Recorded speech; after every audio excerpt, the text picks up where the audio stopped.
This is Knockpatrick, County Limerick, on the south side of the Shannon Estuary, not far across the river from Shannon Airport. This is between Foynes and Shannagolden. The cemetery here is on top of a 570-foot hill with superb views over the Shannon Estuary and across County Limerick in the other direction. There's the cemetery on top of the hill. And a little way down the hill is St. Patrick's Well. Now, I don't know what the local water safety inspector would have to say about that. And on the other side of the cemetery, there is this little walled enclosure which contains a stone which St. Patrick supposedly knelt on in order to bless the people of Clare across the river, and the imprint of his knees can be seen on the stone. So that's in this little walled enclosure with the cross on top. In looking at this site, we'll start with the fields immediately to the north. That's between the cemetery and the village of Foynes. This is the view looking to the north, and one of the first things that catches your eye is this 18 or so acres of perfectly flat ground on an otherwise rolling landscape. Now, looking at it from the air, we begin to see a lot of odd straight lines at random angles, in a layout which wouldn't make a lot of sense if you were just dividing land up for agricultural purposes.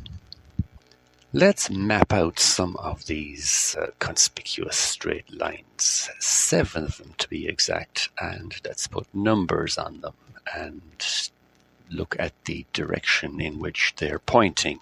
Their directions numbered 1 through 7, and we find that in all cases they're pointing directly at the round towers of the southwest of Ireland. Number 1 is the tower on Scattery Island.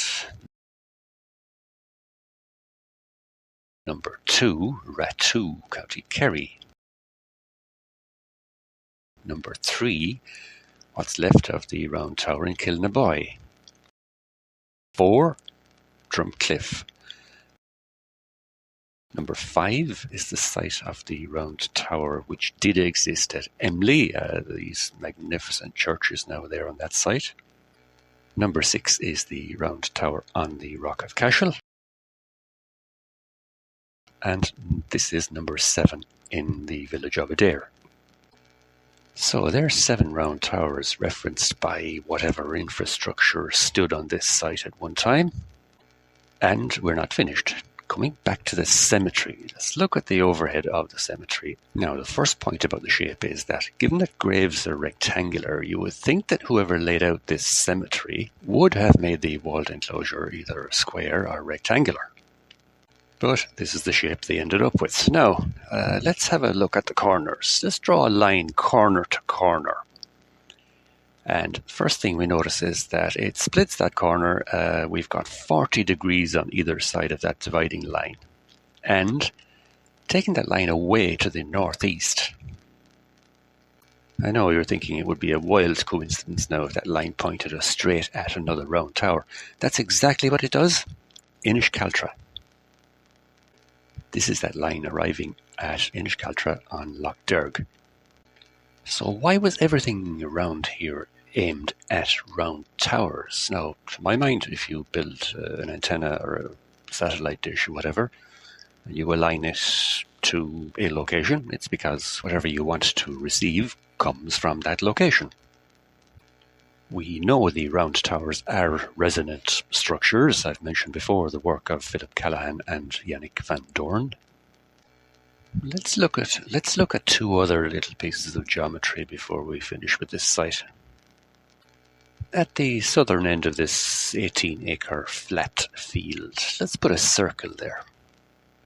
Give it a radius of 120 meters, and we see that we have 2 other dimensions in there which match exactly in length and symmetry.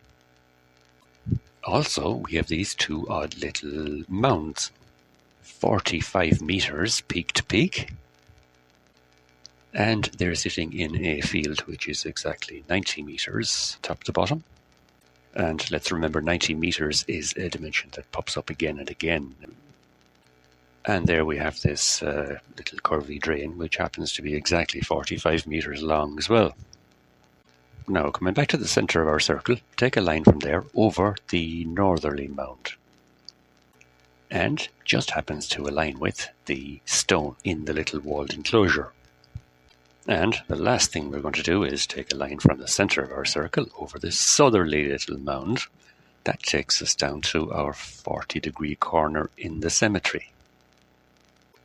Now, I'd suggest here we've gone well past what could be attributed to just coincidence. This looks to me like there was an elaborate geometric infrastructure project of some sort here back in the day. And it interacted in some way with the round towers. These mounds, incidentally, align with Shanid Castle, which is 5 kilometres to the south. So, looking at all these clues, it does look like a lot more happened around here than some very busy saint stopping to say a few prayers for us all. What do you think? Now, do feel free to leave a comment and please share this. And whenever you're free on a fine day, it's a really lovely place to go for a walk. Thank you.